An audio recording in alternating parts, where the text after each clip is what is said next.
It can be tough out there in the open wasteland. The nights never seem to get any warmer. The days never seem to get any cooler. Every monster you kill seems to get replaced by 3 new ones. Every once in a while, even the most nomadic travelers want to settle down for a while. That was true of a buck named Dustprint. The little village he found was the first choice to stop at because no other choices appeared on that old highway. Despite walking for nearly a week, he thought he may be lost or walking in circles. Either way, he needed rest. The mayor of the town was an easygoing mare named Ladle. She was a unicorn with a short-cropped mane and a missing front leg. She doubled as the chef of their little community of 24. "Each one of us must do our part," she said when he asked for a place to stay. Every evening, each villager brought something to eat to the kitchen. She would cook it all up and would feed it to the village that night and the next morning. It was a simple system and everyone understood. The next day, a buck named Crosshair, with a similar looking scar over one eye, took Dustprint out into the wasteland to hunt for their daily kill.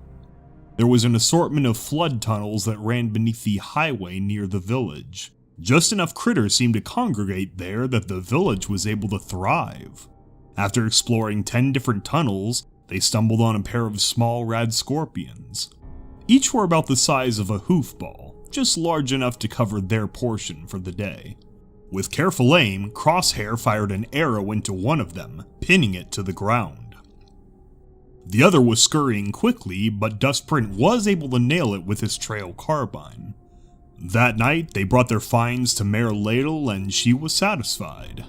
Her horn floated up an assortment of knives. With a practiced precision, she carved open the shells of the rad scorpions and extracted the pieces of meat. The chunks were mixed into a pot with some vegetable broth. After about a week, Dustprint was getting used to the simple routine of the town. Crosshair showed him some other places to hunt nearby. A shallow lake, a grotto, an abandoned restaurant. Dustprint was really feeling at home. The villagers had been very kind to him. Crosshair returned early one day with a radroach, but Dustprint was hunting in the grotto. After a few hours, Dustprint realized that it was almost nightfall. Frustrated, he gave up and returned to the village. At supper time, each villager lined up and presented their portion of food for the evening roast.